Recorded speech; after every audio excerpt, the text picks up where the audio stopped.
everybody! Welcome again to Bioholic. I am your Friday educator Olivia with another important part of endocrinology, that is the posterior pituitary hormones. Those are the ADH and Oxytocin.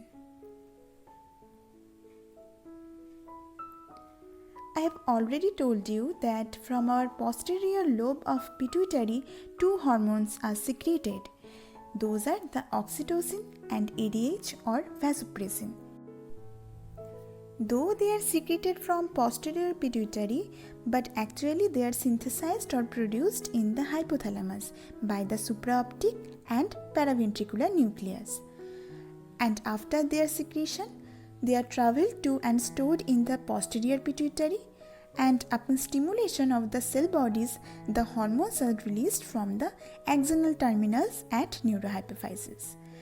And as they are synthesized in hypothalamus, therefore they are also known as neurohormones. Clear? Now coming to the details of ADH, that is antidiuretic hormones. Diuresis means increased urination. As this hormone prevents diuresis, hence it is named as antidiuretic hormone, and it is also called as vasopressin, or more precisely arginine vasopressin, because it causes vasoconstriction. I have already discussed the source of these hormones, that is the supraoptic and paraventricular nucleus of the hypothalamus, and from here this hormone is transported to posterior pituitary through the nerve fibers of hypothalamo-hypophyseal tract.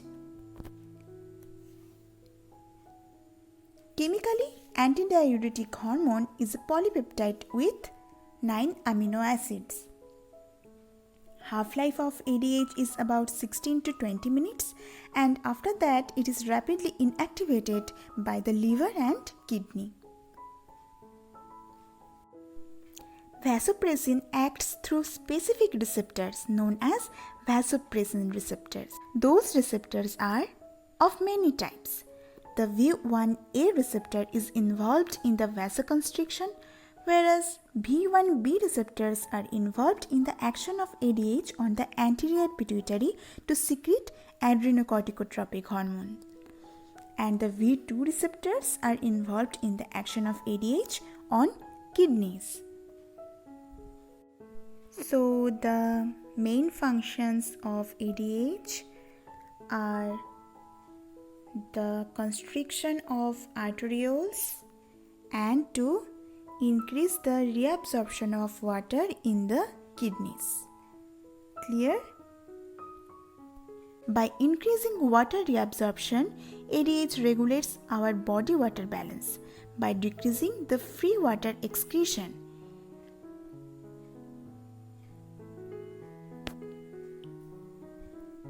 In this case, ADH binds to V2 receptor, then it activates CAMP-mediated pathway, activating protein kinase. The activated protein kinase leads to rapid insertion of water channels aquaporins in the cells of the collecting ducts. Through the aquaporins, water rapidly moves from the tubular lumen into the collecting duct cell. The next important function of ADH is regulating blood pressure by its vasoconstriction effect. ADH in large doses cause vasoconstriction and leads to rise in blood pressure, particularly causes constriction of the arteries in all parts of the body. ADH acts on the blood vessels through the V1A receptors, and hemorrhage is a potent stimulus to ADH secretion. Another function of ADH is that it travels to the anterior pituitary via the portal veins and combines with the V1B receptors, that is also known as V3 receptors, and here it causes increased ACTH secretion from the corticotroph cells of anterior pituitary. ADH also stimulates glycogenolysis in the liver, and surprisingly, ADH also acts as a neurotransmitter. Through V1A receptors in brain, It is involved in memory, temperature regulation, circadian rhythms, and also in brain development. Here are some important points regarding the aquaporine channels. Aquaporins, also called as water channels, are channel proteins that form pores in the membrane of biological cells, mainly facilitating transport of water between cells. And aquaporins are of many types. The aquaporin 1, 2 and 3 are found in kidneys. In brain, aquaporin 4 is seen and aquaporin 5 is observed in salivary gland or in lacrimal gland. Someone having too much ADH is definitely harmful, or ADH deficiency may also create various physiological disturbances. So, the ADH secretion must be regulated to a normal level. Which factors are important for ADH secretion regulation? First of all is the plasma osmolality. Change in plasma osmolality is a very potent regulator of ADH secretion. Thus, water deprivation, which increases plasma osmolality, stimulates ADH secretion, and a water load, which decreases plasma osmolality, decreases ADH secretion. So, when there is a rise in plasma osmolality that is greater than 285 milliosmol per kg, then there is a shrinkage of osmoreceptors and release of neurotransmitters. These neurotransmitters act on magnocellular cells of supraoptic nucleus of hypothalamus, and thus ADH is released and hence water reabsorption occurs, and finally there is a decreased urinary output. Second important regulator of ADH secretion is the blood volume. Changes in circulating blood volume, central blood volume, cardiac output and blood pressure affect the secretion of ADH. ADH secretion is increased when extracellular fluid volume is low and decreased when ECF volume is high. And also during stress, in older age, or by the action of cortisol or thyroid hormones, ADH production is increased, and on the other hand, alcohol and adrenaline inhibits ADH secretion. Okay? Having a high level of ADH may cause syndrome of inappropriate hypersecretion of ADH, that is SIADH. It is also called as dilution syndrome, and it refers to a condition in which ADH secretion is increased despite the presence of hypoosmolality. Excessive ADH secretion leads to water intoxication, that is overhydration. Symptoms of SIADH includes water retention, hypernatriuria, that is excessive urinary excretion of sodium ions, hyponatremia, that is decreased plasma sodium level, and also the edema. You can use mnemonic as WHHO, that's WHO, to remember the symptoms of SIADH. Another important but rare and uncommon clinical condition regarding ADH secretion is the diabetes insipidus. It is a clinical condition of polyuria that occurs either due to deficiency of ADH release or failure of renal response of ADH. So, diabetes insipidus is of two types, that is the central or neurogenic and the nephrogenic. Clinical features include PPDP, that is polyuria, that is the passage of large amount of urine, polydipsia, that is drinking large amount of water due to increased thirst, dehydration, and also polyphagia, that is increased hunger. Now moving to the oxytocin. The source is the same as vasopressin, and the chemical structure of oxytocin is also similar to vasopressin, that is it is also a polypeptide containing 9 amino acids. And half-life of oxytocin is about only 6 minutes. Oxytocin acts through a G protein coupled serpentine oxytocin receptor and increases intracellular calcium levels. Oxytocin is mainly important for female during parturition and lactation. During parturition, there is an increase in the number of oxytocin receptors in the wall of the uterus, and throughout labor, large quantity of oxytocin is released by means of positive feedback mechanism. That is, oxytocin induces contraction of uterus, which in turn causes release of more amount of oxytocin.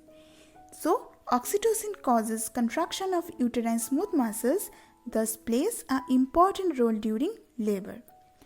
But yes, oxytocin also acts on non-pregnant uterus and facilitates the transport of sperm in the female genital tract. And after delivery, during lactation, oxytocin causes ejection of milk from the mammary glands. Ducts of the mammary glands are lined by myoepithelial cells. Oxytocin causes contraction of these myoepithelial cells and flow of milk from alveoli of mammary glands to the exterior. The process by which the milk is ejected from alveoli of mammary gland is called as milk ejection reflex. During this reflex, large amount of oxytocin is released by again the positive feedback mechanism. In males, the circulating levels of oxytocin increases during ejaculation, which causes increased contraction of smooth muscles of vas deferens and helps in propelling the sperms toward urethra. And oxytocin receptors are also present in the central nervous system. These receptors modulate a variety of behaviors including stress and anxiety, social memory and recognition, sexual and aggressive behaviors, bonding and maternal behavior too. And also in some mammals, oxytocin receptors are found in kidneys and heart. This is the structure, chemical structure of oxytocin. Here we can see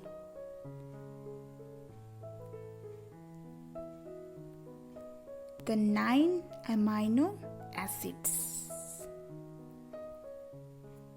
Okay. Now let's have a look on some regulators of oxytocin secretion. The cholinergic stimulation, suckling reflex, contraction of uterus are the increasing factors of oxytocin secretion. On the other hand, the emotional stress, sympathetic stimulation, drugs like ethanol, enkephalin decreases oxytocin secretion. So, a lack of oxytocin in nursing mother would prevent the milk ejection reflex, and also this will prevent breastfeeding. And low oxytocin levels have been linked to autism and autistic spectrum disorders too. For example, Asperger's syndrome. At last, I am going to tell you today very much interesting facts about oxytocin. Researchers found that couples in the first stages of romantic attachment had significantly higher levels of oxytocin. Oxytocin has relationship enhancing effects. Some of these include trust, gazing, empathy, positive relationship memories, fidelity, positive communication too. And oxytocin levels rise when we hug, touch or sit close to someone else. Oxytocin is associated with happiness and less stress. For all this reason, oxytocin is referred to as love hormone or cuddle hormone. For more various interesting facts like this, go and follow our Facebook page Bioholic. The link is in the description box. So that's all for today. Now go and check your knowledge about today's class through the self-assessment test. Also, there is some short descriptive questions for you for your better practice. So thanks for watching. Please like, share, comment your doubts, and most importantly, subscribe our channel to increase your knowledge about different fields of biology, and don't forget to press the bell icon too. Thus, you can get notified about our regular classes. Next Friday, I will discuss about the endocrine roles of thyroid gland in brief. Till then, attend our other classes and stay tuned with Bioholic. Thank you.